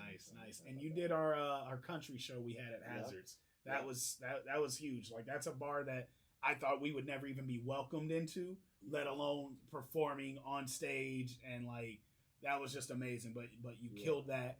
So that's the 11th, the 12th. What do you got after that? Shoot. Well, I think the next show would be the 31st, which would be in my show with Lil Xan. So that's pretty awesome. I'll be opening for Lil Xan in Burlington, Iowa. Shows at 8 p.m. Hey, Burlington. Yes. Tickets are on sale already. I can get you the link for that so you can send it out. But yeah, no, that'll be really dope. And then I'm supposedly might be bringing out Tone on the stage. Hey, so we'll see. I'm gonna convince that'll him, be dope. Yeah. That'll be dope for sure. I'm 100% down. Even if I wasn't gonna be on stage, like just being there to support you. Like, always send me an invite. I want to just be there in the crowd and supporting anything that you're doing. And then the day after, are you singing a little? I'll be singing the national anthem. That's crazy. That's huge too, man. Let me get an applause. Like, again, this is showing your versatility. Yeah, I'll be doing an acoustic rendition, which is really cool. So I'll be able to bring out the guitar. So that's something that. But like, I'm not gonna sit here and act like, like our girl Jayana, like I got vocals like that. But you know what I'm saying? I can do what I can do on my guitar. And as I said at the beginning of this podcast, and I've been telling you since the first show we did together, that guitar can be your superpower. Utilize that. Open some doors with it. You don't have to stay there, but definitely when an opportunity like that comes up, utilize the fuck out of it, man. Like, that's something I probably will never be able to do, is play the guitar and then sing and play the guitar. So that's going to open so many more doors, so many more shows, versus when I come into a situation, I got to be like, hey, I'm a hip hop artist, and then that closes a lot of more doors than it opens right away. So then that's when I was like, I DJ. That almost opens all the doors for me. And I think the guitar can do the same thing for you. Smart. Yeah. So definitely utilize that. All right. So some big shows coming up, some songs. We're going to work on a couple records right after this pod. I got 2 more shows, I think, after that too. I think I got, at least one more. I got the 8th, February 8th. I'll be with the 319's Finest Boys doing their show at the CSPS. They'll be doing like a metal rock show, or metal rap rock show. So it'll be like more hardcore. So I'm really excited about that. And then the February 14th, Valentine's Day, I'm doing I'm going back to my origins, doing a little acoustic cover set at the First Ave Tap House here in Cedar Rapids, and I'll be doing it all like Valentine's Day themed. So if you got your boo and you need to come out for a few drinks, you can come slide. That's incredible, man, to be able to do something with Lil Xan, and then the national anthem, and then a heavy metal rap show, and then acoustic love songs. That's diverse, that's versatile, and honestly, stuff like that feeds people that have, and obviously they're considered mental health issues, but it's like it feeds our multiple personalities, because with different personalities comes different hungers, different desires, and it's like, how do I accomplish all this? And that's why you see me, I'm managing, I'm doing the music awards, I'm planning Summer Jam, I'm doing podcasts, I have so much hunger, and it's music, and it's to help people, and it's also just it feeds your soul. Exactly. It feeds your soul. That's what it is. And honestly, like, that's what you were saying with your relationship. Like, you just found that, like, you don't need somebody, because you found what fuels you, and like what makes you want to live through yourself and through your own hard work. And so, like, you only can be with somebody who is willing to just be a part of that. They need to be able to feed my soul too. And what sucks, and I just said this 2 nights ago with one of my mentors, is like a lot of women today only look at themselves as the catch, because they can have any man. Every man, a woman can walk outside and say, who wants to fuck me? And every man is going to rush up. And then if a man does it, it's not the same. But to me, and I know I don't even care how cocky this sounds, I'm also the catch. I'm not saying you're not the catch, but I'm also the catch. You just know what you bring to the table. Yeah. Exactly. So I can't just be somebody that's obsessed over one person. I obsess over my business. I obsess over my daughters. I obsess over my music. and adding someone to obsess, like, that's something that has to be built. I've been doing this for so many years. It's also someone that wants to be obsessed with you, not like someone who wants you to be obsessed about them. Yeah, but like it also needs to be equal. Like you're honestly like it's probably you're not gonna be able to probably find somebody unless you find someone that one is like equally obsessed about their own thing as you are, and you guys are cool with like both being busy. Or someone who just happens to be in the same field and obsessed with the same stuff as you. Yeah. And one of my, not necessarily pride, but like a morale thing is like I tend to not date people that I work with because there's so many, it's not just a negative stigma. It literally happens that men take advantage of women that need them, or like I can't manage somebody and then I'm sleeping with them. Like, so it kind of cuts off the amount of women that you actually have like stuff access in common to. Exactly. Like, and that's just me trying to be not only respectful but have a moral code. Because like locally you do have somewhat of a position of power as like as just a community figure in the I can help a lot of people, and I'd rather help you than help myself. And even if you're offering me something, I don't need to let me help myself to. It's also just optics. Need to be on that. It's 2020. It's about to be 2025. You can't be doing that. Exactly. So trying not to be T Diddy. But I admired the empire that he had built and stuff like that. So it's like I still want to build something, but I don't want to have, one of my other inspirations is Vince McMahon with WWE, and now he's going through all those allegations. So I'm trying to build something without the bad shit. How you build it is super important. Exactly. And staying true to yourself and who you are is equally important. So let's get into some games. You cool with a couple games before we close out on this? All right. This has been a hell of an episode, so I appreciate you, man. Like, this of course, man. So dope. All right. This is awesome. So, one of the games we do top 5, and we do this or that. We kind of went over what we're going to do for top 5. Yeah. Do you want to do top 5 first? You want to go with this or that? This or that is more random and crazy. Let's do top 5 first. All right, we're going to do top 5 first. All right. So, we're going to do top 5 anti-heroes of any movie, any genre, any company, top 5. So I'll go first with my number 5. I think, I'm not going to spoil what my list is, but one of my top 5, he is a comic book character. He had a movie, I think, he had an animated show that me and my uncle used to watch a lot. But my number 5 anti-hero is Spawn. You familiar with Spawn? Yeah, that was a great one. I did not think about Spawn. Yeah, he gets forgotten, and it's sad because he's so dope, man. Like, so dope. Yeah, what? Because now you just made me think about Nah, don't be changing. Don't be changing your list. All right, yeah, okay. All right. We can do some honorable mentions. I will say I got an honorable mention, too. My honorable mention is Itachi Uchiha. Okay. I think he's the dopest, not only anime character ever, but written and anti-hero. Like, his whole mission, when you find out in the end, is just so fucking dope.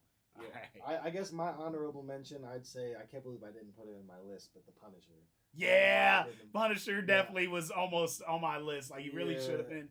Especially this latest iteration with my boy John Berthnall. Man, he's so fire. Good. So fire. Do you watch his podcast? It's so no, good. He's a great like life podcast where he like talks to like actors that have been through like some real shit. Yeah. Like I don't know if you've ever watched like the Sons of Anarchy and the Mayans.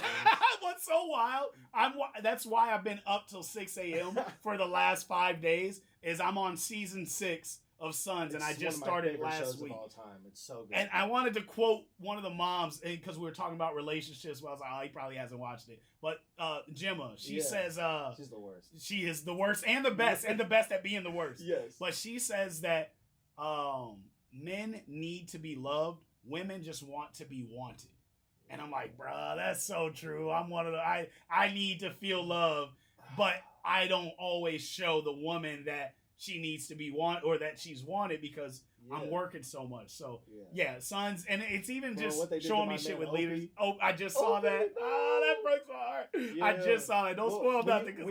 When you move to Mayans and get to On the Mayans, the spinoff, there's a character in it who's one of my favorite characters. He's like he finds this daughter that he has who's like really really like young like teen daughter, but like she's like very promiscuous and like off in the streets, and he has to get her on the right track, and then he ends up like battling like a heroin addiction.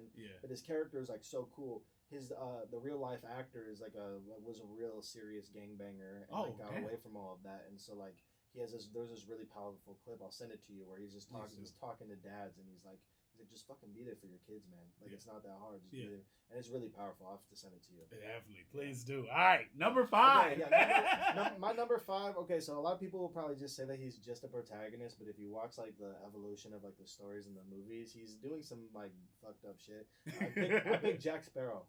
Jack Sparrow. I pick Jack Sparrow from Pirates of the Caribbean. I would say he's an anti-hero. Yeah, because he's definitely always doing the wrong thing. But he always comes around and does the right thing at the end. Yeah, he's like he moves selfish. He's kind of a fuck up and he's shitty. Yeah, selfish, but he'll come around at the end. But you're not watching him like he's gonna save a bunch of people and just be great. And just he tried to sacrifice Will, and then he ends up coming around. But he's got his own agenda, and I think I guess that's something we should establish first. Is like what makes you an anti-hero, and it's somebody like not necessarily honorable mention, but one of my favorite series is Guardians of the Galaxy. Oh yeah, I think they're more on the hero side now, but they were presented as anti-heroes. They were presented as criminals. And they will do stuff. Well, I don't know, those motherfuckers villains.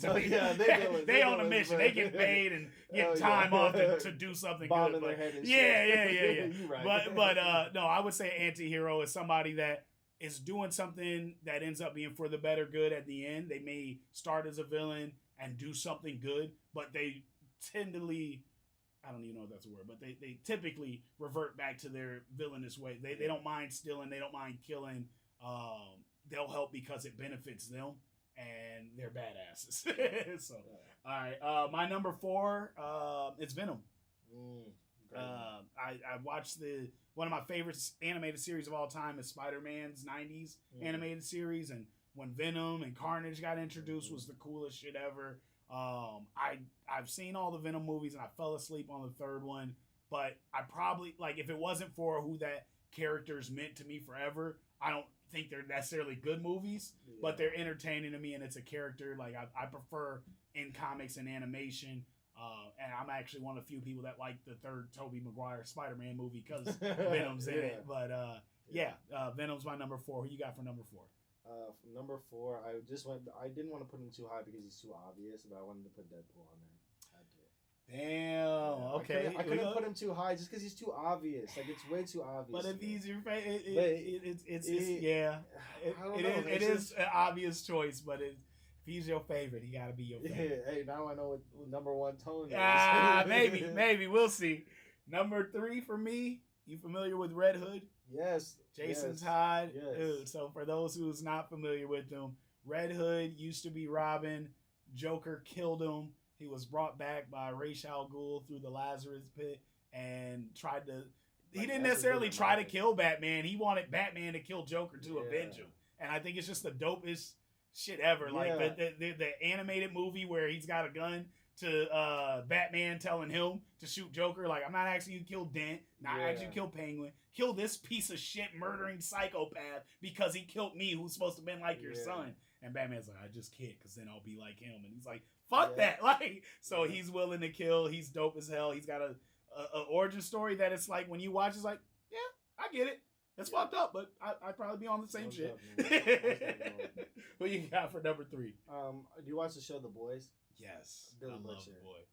Damn, he's definitely an anti-hero. You cannot call him a hero. No, he is definitely He don't give a fuck. But he's awesome. He's about the greater good. Yes. He's more about revenge. Yes. He's more. He would rather get even than do the right thing. Yep. Facts. Yes. That is the definition of anti-hero. Yes. Okay. That's a great one. Yes. I think mine are all comic book. So my number 2, you kind of guessed, Deadpool. And Deadpool almost should be number 1, but I'll explain my number 1 after. But Deadpool, I feel like is the king of anti-heroes. Like, they don't give it. He's a merc with a mouth. You know, in comics and more animated iterations, he'll take any job. He'll fight against the X-Men or good people if he's getting paid to do it. But he's kind of a good person, but kind of not. He's probably fought the most characters in the entire Marvel history. He's fought everybody. He's fought the writers. I saw a comic book where he came out of the comic book and shot the illustrators and the writers. Like the breaking of the fourth wall, he's just got that mastered. Ryan Reynolds' story and getting that role and the way he portrays that character. And the way they were able to make fun of Green Lantern too. All of it. Make fun of himself. It's just he was born for that role, and I knew about the character from animation, from comics, and video games before the movie. And the fact that you love him. And the fact that it became that big of a franchise and what it just did with Deadpool Wolverine, which you would think would never happen. I love that for him, that character. Super dope. So yeah, that's my number 2. Who you got? What was my number 2? Shit. You ain't write them down? I did, but my phone dropped. Oh, shit. My number 2. Did it drop or is dead? It's dropped. Oh man, pick the fucking phone up. I can talk while you picking the phone up. We got 3 cameras for a reason. The camera's looking at me, so it's not showing you. I remember pick up your phone. Hold on. It's yeah. Duh, you already said it. Red Hood. Red Hood? Yeah. What? Yeah, I picked Red Hood. Dude, I thought I was just like a nerd, bro. No, I like Red Hood. I like Red Hood every iteration of him. You didn't give a special shout out to this one, so I have to. The one that they did on Gotham, or not Gotham. Gotham was good. Not Gotham. The Red Hood that they did on Titans, I thought was really good too. The HBO show. Yeah, it was slightly different. It was still Jason Todd. Yeah, it was slightly different iteration, but I really liked his like anti-hero arc in it too, and I really like what they did like with that story and how they like made it. I think that show doesn't get enough love either. It's so it's so good. It's so good. Different. Oh my God. I remember seeing the trailer. Rob was like, "Fuck Batman." I was like, "Okay, they went there." Yes. I remember people being mad because they casted a black Starfire, and I'm like, I didn't give a shit. She's dope. She's a dope person. I personally would have preferred an orange. Probably me CGI. too, just because a black person could still play it, but I like when they look like the characters to an extent. But I didn't mind Black Ariel. Black Ariel was dope. Did you see the new Little Mermaid? I didn't, but no, she killed it. Like there's certain characters where it really doesn't matter, but Starfire wasn't white or black. She was orange. You can have a black person play orange. She-Hulk could have been fucking black. Like, you know. Well, there's like all this controversy too with like the TV show Harry Potter coming out because they're talking about how like black actors might be getting cast as this role or that role, and they were white in the book and in the movie. And I'm like, bro, who the fuck cares? Yeah, they're all fantasy animated. It's literally none of it matters. He has to have a like I can see. Star on his head. That's it. It doesn't matter. I mean, if they did like Harry as a black person, I would almost. To make it a hoodie potter or something. Like the Wiz. hoodie pothead. Like, then make it funny if you just do a full... They're mixing potions. It's just drugs. It's just they drugs. Got lean. They put the Sprite in. Cooking crack in the bag. We so off task. All right, hold on. Hoodie pothead is wild. All right. That's wild. My number 1 pick is Loki. I fucking love Loki. He almost isn't an anti-hero and just a villain until like the end of his show. And now he's gonna be a complete hero. Now he's just a hero, probably. I don't know. I think he'll still do some. He'll still do some fuck shit. Yeah. You know, he's the god of mischief, no matter what. So. He can't help himself. Yeah, he can't. You know, glorious purpose. Like so, but Loki is just. I when I first seen him in Thor, I wanted him to do more. I wanted him to get his own movie, and it turns out his own series was the better route anyway. Mm-hmm. So just the character development, the actor, his character, and cartoons. Only iteration I haven't liked of him is the What If show. I don't know if you watched that. Oh yeah. The little ice one that's a party person. Like that's weak to me. But everything else he's done, that character animated all that. You see what happened with the kid Loki, the actor? Mm-mm. He just said something about how he's homeless now. The actor played Kid Loki in the show. Damn. He's talking about how he's homeless and like real down bad or something like that. I don't even know, but yeah, I saw an article about that the other day. That fucking sucks. Yeah. That's wild. But yeah, Loki was my number 1. Who you got for number 1? My number 1 is from my favorite movies as a child. And yes, I'm a nerd. Anakin Skywalker. I think we both made it clear we're both nerds. Anakin as an anti-hero? Yes, because listen. Darth Vader is a fucking villain, bro. But listen. In Star Wars. That little boy was evil the whole time. No, he wasn't. Yes, he was. No, he wasn't. The literal whole story of Star Wars is literally like Anakin. The great debate is whether or not, if you've seen Star Wars, is if Luke or is Anakin the chosen one. And people will say Luke's the chosen one, but people will say Anakin's the chosen one because Anakin still fulfilled the prophecy. He's the one that threw Sidious down the vat. It was Luke who inspired goodness in him at the end. But from the beginning, he was good. He was good the whole time. He lost face and became bad, and yes, he murdered some children, and that was messed up. So that was fucked up. But no, what the fuck? How we butting? But he killed a couple kids. He might have became the most like tyrannical leader in the galaxy. But eventually he turned it around because his son inspired goodness. The last in him, moment, but he saved the whole galaxy. He saved the whole galaxy. Bro was evil from the beginning. He had them evil urges in the beginning. Because they killed his mom. Why? Because the Tusken Raiders killed his mom. I would have killed him too. But I would become a villain. Yeah, I mean, I'm not an anti-hero. I'm not doing this for the greater of the galaxy, bro. No, but like I don't know. I don't necessarily. I mean, that's I guess the great debate is: does an act of vengeance make you an anti-hero, or is act of vengeance sometimes justice? Because I mean, there's people that only go as far as getting revenge because they feel as though they can't get justice. So without spoiling it, I'm on season 6. I think there's only 7 seasons of Sons, right? Are the Sons, what are they? Are they villains? Are they anti-heroes? Well, Sons of Anarchy for those who don't. Motorcycle club. You can't, because of how fractured they are as a club, you can't necessarily define the whole club as one or the other. And because you got to think about it, like everyone in that club has a slightly different agenda. Like you got Juice, who's just trying to survive. But they're all willing to kill, and but they have a code. Jack specifically is one of the greatest examples of being an anti-hero. Jack specifically. Yeah. Because like he will do some shit just for revenge. He will do some shit that he shouldn't have did, but he does care about his club and his family. And you catch him doing good shit he didn't need to do. Every now and then he's doing shit that he didn't need to do. Jax is an anti-hero, but I damn near feel like it's a villain organization, bro. We sell guns, drugs. Because the whole thing is Jax progressively through the whole thing gets worse and worse and gets darker and darker. And then I won't spoil anything for you, but he has his moment. He has his moment. I'm not gonna lie, like one of probably like I've watched a lot of TV shows. Yeah. Probably one of the most beautiful and fitting endings to any show I've ever watched. Really?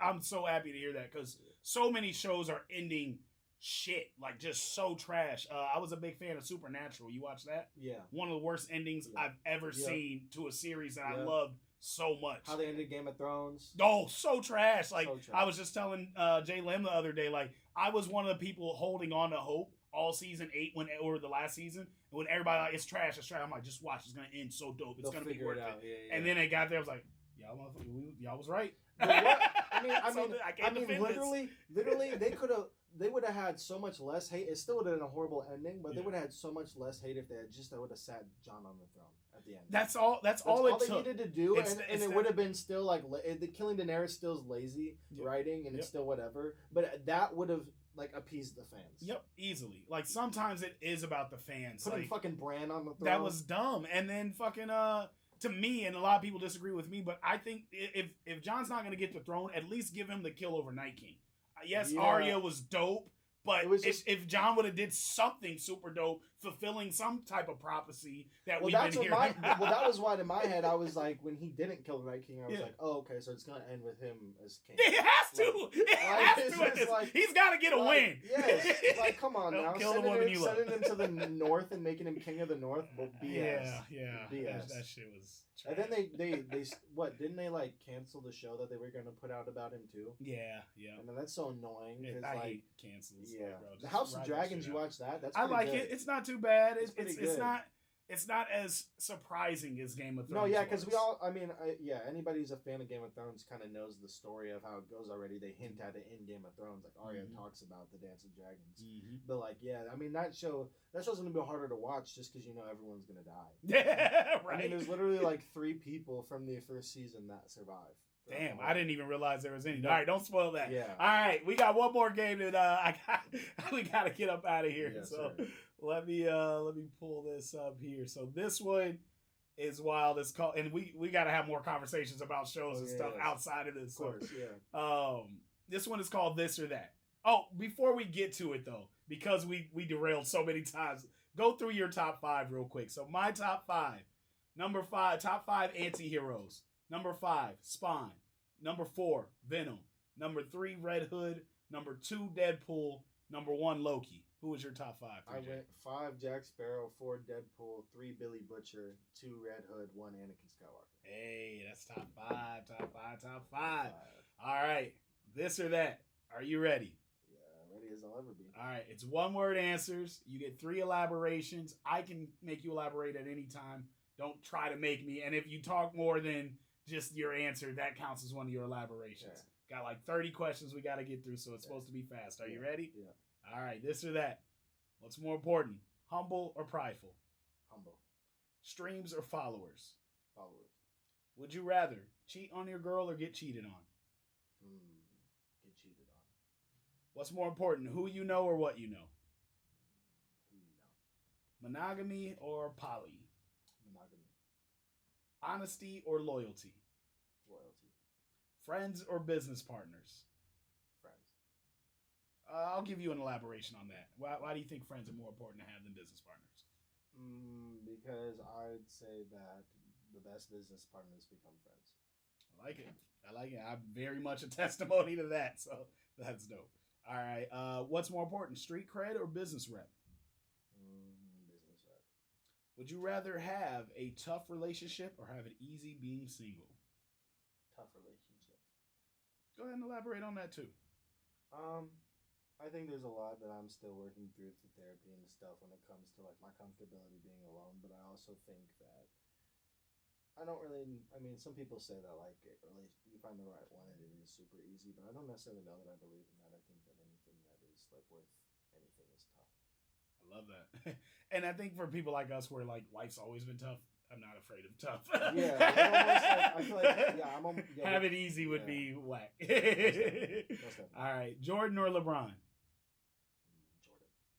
Low body when dating somebody, would you rather they have a low body count or experience? Experience. Hey, respect to that. A lot of people say low body count. Some people think it's weak to. It's 2025, bro. Like, if she ain't got 1,000 bodies, she don't know what she doing. We all fucking. It's just it is what it is. We all fucking. It is what it is. Do you believe a man pays or do you believe 50-50? 50-50.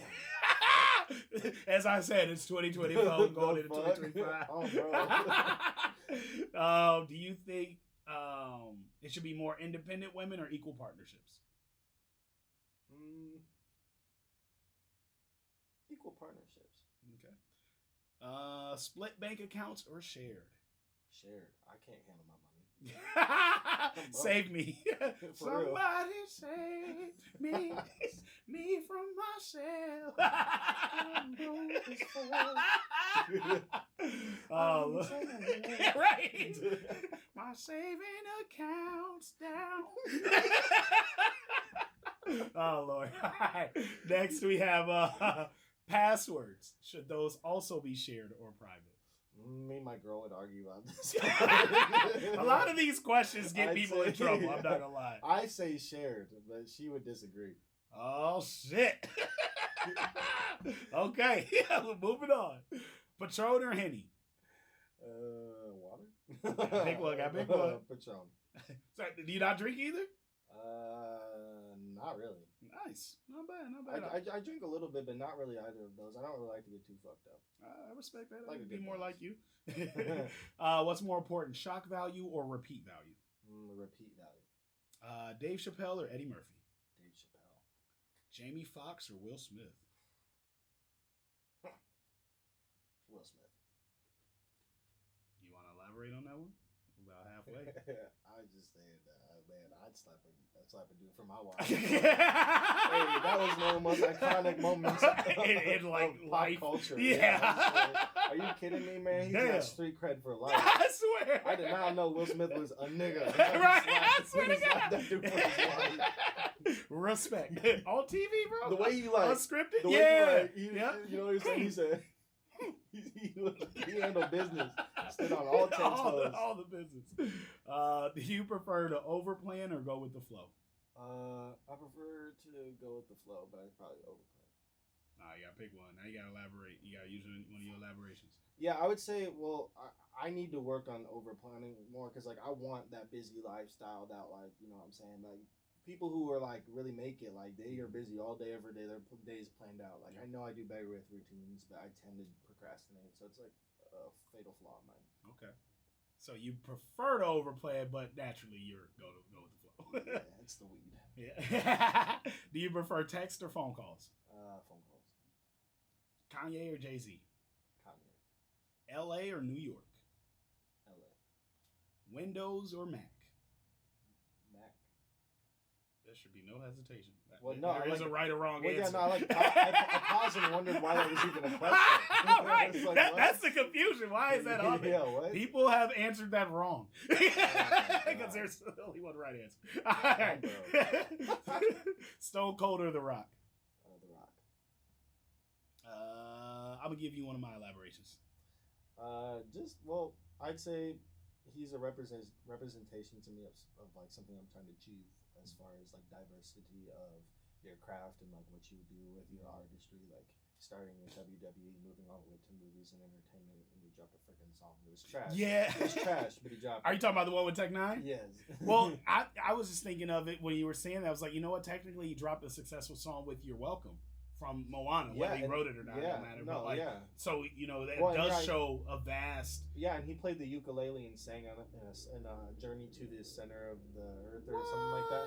In one of his movies, he plays the ukulele and sings. So, like, yeah, no, like... I didn't know that. Yeah, he's a good representation of just, like, diversifying your brand. I love that. I could probably skip this question, but we're going to ask it anyway. iPhone or Android? iPhone, yeah. Johnny Depp or Robert Downey Jr.? Jack Sparrow made your list too, didn't he? Yeah, I'd have to say Johnny Depp only because I'm an actor, baby, and like at the end of the day, like yes, that's Iron Man, but like that's one iconic role. Johnny Depp. RDJ's got so many though. He does, but he was a dude playing a dude disguised as another dude. He does. He does have many iconic roles, but like, come on now, every one of Johnny Depp. Every one. And weird and different. And I love them. Every one. Edward Scissorhands, are you fucking kidding me? You know what's crazy? I love the character he was in Court. Whether that's the real him or not, that was fire too. How did you make Court entertaining, bro? Oh like, my God. Smear campaigns. On the bed. Smear campaigns. Okay. Do or Die or Bone Thugs and Harmony? Bone Thugs. Twista or Tech Nine? Twista. That's pretty quick. He doesn't have a song with The Rock. That's a callback. All right, what's more important, education or field experience? Field experience. Nelly or Ludacris? Luda. Dr. Dre or Timberland? Dre. Ed Sheeran or Justin Bieber? Oh, fuck. I'm an acoustic singer-songwriter guy. You shouldn't have done that to me. Yeah, you gotta. This is your second elaboration. You already talked. He don't want to pick. I love Justin Bieber. Okay, I've been a fan of Justin Bieber since he's a believer. Yes, but I wouldn't be here if I didn't listen to Ed Sheeran. So I have to give it to Ed Sheeran. Damn, that's crazy. Ed's my boy, man. He's the first concert I went to. Did you go to the one in Des Moines? Yes. Oh my God, me and my sister was there, where he played all the instrument, made the beat, and sang. Yes. That's crazy. That was so fire. He's the reason why I picked up a guitar. Song 18. Yeah. Singing about a woman struggling with addiction. It reminded me of my mom. So. Yes, A-Team is so fire. Like that's such an unappreciated song, and it sounds so damn beautiful, and it's so dark and like. I can play on guitar, play for you sometime. Oh, please do that. That's literally one of my favorite records. I'm gonna request that or require that. Now I'm gonna require something that has to be done at a show, dude. Okay, that's one of the best songs ever written, made. Good. No, hands down, he's one of the best songwriters of all time. Yeah. Punctuality or perfection? Punctuality. Almost skipped a question. Justin Timberlake or Bruno Mars? Bruno. He didn't want to answer that either. Damn, Bruno over. All right, we're gonna keep it going. I can't lie, Bruno, man. I love Bruno. Usher or Chris Brown? Oh, see Breezy. Breezy. Damn, over Usher. From across the room. Kendrick or Drake? Fuck you. You gotta pick. It was a pretty big battle 2024. Oh my God. We're not saying who won the battle. We're saying talking about the battle. It almost needs to be like, who would you rather be? Are we kill talking, one? Are we kill one. One dies. Who lives? I can't believe you're boxing me into say Kendrick. No, I'm you're not. boxing me into say Kendrick. No. Who would you rather be? Wait. Yeah. No. I would. All right. Oh, you're saying one kills. Oh yeah, One so dies. You're boxing me in to say one has to die. You're boxing me in to say I'd rather be Kendrick. I know. No, I'm not, because one has to die. Because if who lives? Obviously, I'd rather be Kendrick. Obviously.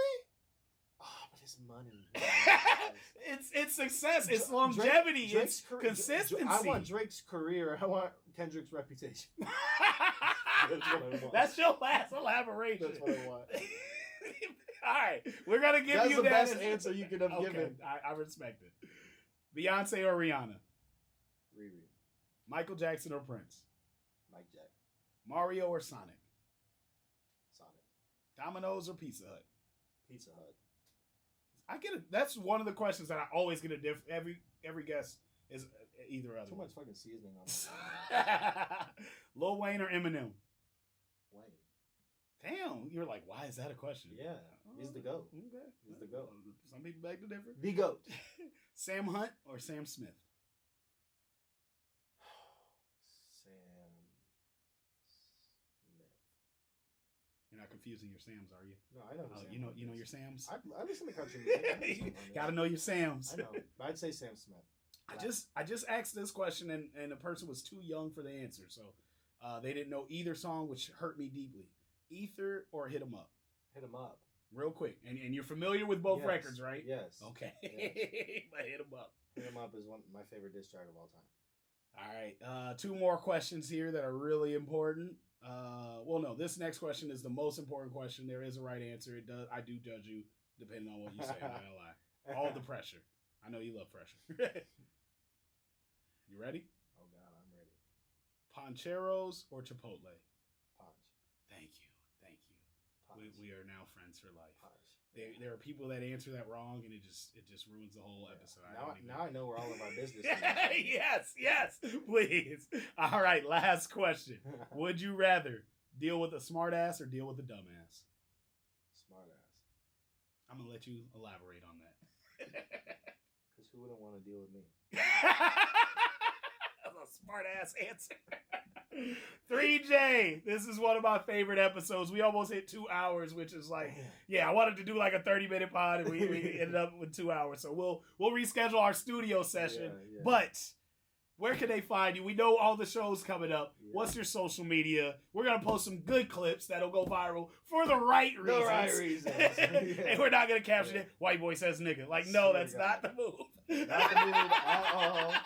At all. No shots fired. I love you. I put my hair up, but the hair's in the back. You can see. It's braided, y'all. It's braided. It's locked up. It's nice and nappy for you all. Nice and nappy. He black, y'all.